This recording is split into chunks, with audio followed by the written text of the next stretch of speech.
दोस्तों, बिहार चुनाव के नतीजे सामने आ चुके हैं और उसी वक्त देश के सियासत में एक नया तूफान उठ चुका है। राहुल गांधी सीधे सीधे कह रहे हैं ये चुनाव निष्पक्ष नहीं था। कांग्रेस का पूरा तंज, पूरा कैंपेन एक ही लाइन दोहरा रहा है, ये नतीजे वोट चोरी का परिणाम है और इसके पीछे मुख्य जिम्मेदार है ज्ञानेश कुमार गुप्ता। लेकिन मैं साफ कह दूं दोस्तों, अभी तक वोट चोरी का कोई ठोस सबूत नहीं मिला है। हाँ, चुनावी गड़बड़ियों के संकेत जरूर मिलते रहे हैं और उसकी चर्चा मैं बाद में करूंगा दोस्तों, मगर पहले आप ये तस्वीर देखिए। आपकी स्क्रीन पर जो अभी तस्वीर चल रही है, ये है दिल्ली बीजेपी मुख्यालय की। प्रधानमंत्री नरेंद्र मोदी का भव्य स्वागत हो रहा है, पुष्प वर्षा की जा रही है और जयकारे के साथ जश्न का शोर। लेकिन दोस्तों, यहाँ से सिर्फ 10 मिनट की दूरी पर क्या हुआ था आप लोगों को पता है ना दोस्तों? लाल किला, वही लाल किला जहाँ कुछ दिन पहले बम धमाका हुआ था, 13 लोग मारे गए थे। तो सवाल उठता है, क्या हम इतने संवेदनशील हो चुके हैं कि एक तरफ ताजी मिट्टी भी नहीं सूखी और दूसरी तरफ जश्न का शोर कान फाड़ रहा है। और सबसे मजेदार बात दोस्तों, किसी भी मीडिया हाउस ने यह सवाल नहीं उठाया। आप प्रधानमंत्री को देखिए दोस्तों, हाथ में किस तरह से गमछा लहरा रहे हैं। लेकिन किसी भी मीडिया ने यह पूछना जरूरी नहीं समझा कि 2-3 दिन पहले 13 लोग मरे थे। क्या पार्टी का टोन थोड़ा ठंडा नहीं हो सकता था? अरे भाई, जीत का भाषण दीजिए, कोई दिक्कत नहीं है, लेकिन इतना बड़ा उत्सव क्या ये जरूरी था?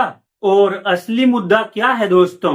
अभी तक किसी भी सवाल का कोई जवाब नहीं आया। सवाल number 1, 2900 kilo ammonium nitrate Faridabad कैसे पहुंचा? इतना बड़ा धमाका आखिर कैसे प्लान हुआ? सवाल नंबर 2, देश के गृह मंत्री अमित शाह कहाँ है? आखिर क्यों उनसे एक भी सवाल नहीं होता? दंगे हो जाते हैं, हमले हो जाते हैं, बॉर्डर ब्रीच तक हो जाता है, लेकिन हर बार वही चुप्पी। और सवाल नंबर 3, आखिर एनएसए अजीत डोभाल क्यों जवाब नहीं देते? उनका काम ही राष्ट्रीय सुरक्षा है, तो जिम्मेवारी आखिर कौन लेगा? और सवाल नंबर 4, पहलगाम हमला, मणिपुर हिंसा, दिल्ली दंगे, कई महीने आग लगी रही मगर जवाबदेही शून्य। और दोस्तों, ऊपर से गृह मंत्री बयान देते हैं कि घुसपैठियों के समर्थकों की हार हुई है।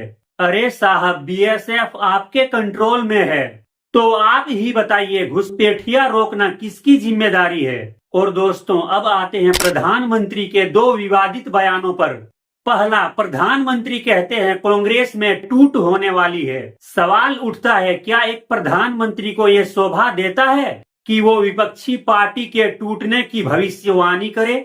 और क्या प्रधानमंत्री के पास कोई इनसाइडर जानकारी है या फिर सत्ता खुद टूट करवाने की साजिश में है? और दोस्तों, क्योंकि मामला गंभीर हो सकता था, ये बात प्रधानमंत्री के सोशल मीडिया हैंडल पर भी पोस्ट नहीं हुई और ये सवाल किसी चैनल ने भी नहीं उठाया, क्योंकि तालियां बज चुकी थी और सवाल उठाने वाले दिन ब दिन कम होते जा रहे हैं। सुनिए जरा प्रधानमंत्री जी क्या कह रहे हैं। कांग्रेस के भीतर भी एक अलग धड़ा पैदा हो रहा है जो इस नेगेटिव पॉलिटिक्स से असहज है।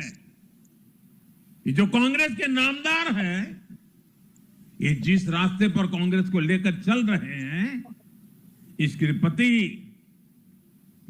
घोर निराशा, घोर नाराजगी अंदर ही अंदर पनप रही है। और मुझे तो आशंका है, हो सकता है कि आगे कांग्रेस का एक और बड़ा विभाजन हो। और दोस्तों, फिर प्रधानमंत्री कहते हैं तेजस्वी और राहुल गांधी में अब सिर फुटबॉल होने वाला है। आज बिहार में आरजेडी को सांप सूंघा हुआ है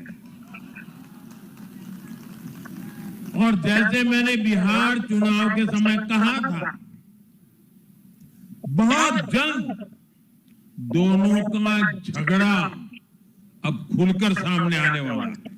दोस्तों, एक प्रधानमंत्री देश चलाने वाला व्यक्ति क्या ऐसा भाषण स्तर शोभा देता है? दोस्तों, मुद्दा बिल्कुल साफ है, सवाल गायब है, जवाब गायब है और सब कुछ छोड़ छाड़ कर जश्न सबसे आगे खड़ा है। देश बदलने की बात करने वाले आज सवालों से बचने में सबसे आगे हैं। मैं फिर पूछता हूं दोस्तों, क्या ऐसे माहौल में जश्न मनाना ठीक है जब 2900 किलो विस्फोटक का रास्ता अभी तक साफ नहीं हुआ, जब 13 जाने गई और एक भी जवाब नहीं आया? जश्न बाद में भी हो सकता था प्रधानमंत्री जी, मगर अभी जवाब सबसे जरूरी था। और दोस्तों, आज का सबसे बड़ा मुद्दा यही है। आपको क्या लगता है दोस्तों? अपनी राय कमेंट में जरूर लिखिए और अगर वीडियो पसंद आया हो तो वीडियो को लाइक करके अपने दोस्तों के साथ शेयर कीजिए और इसी तरह के धमाकेदार न्यूज को पाने के लिए चैनल को सब्सक्राइब करके हमसे जुड़िए।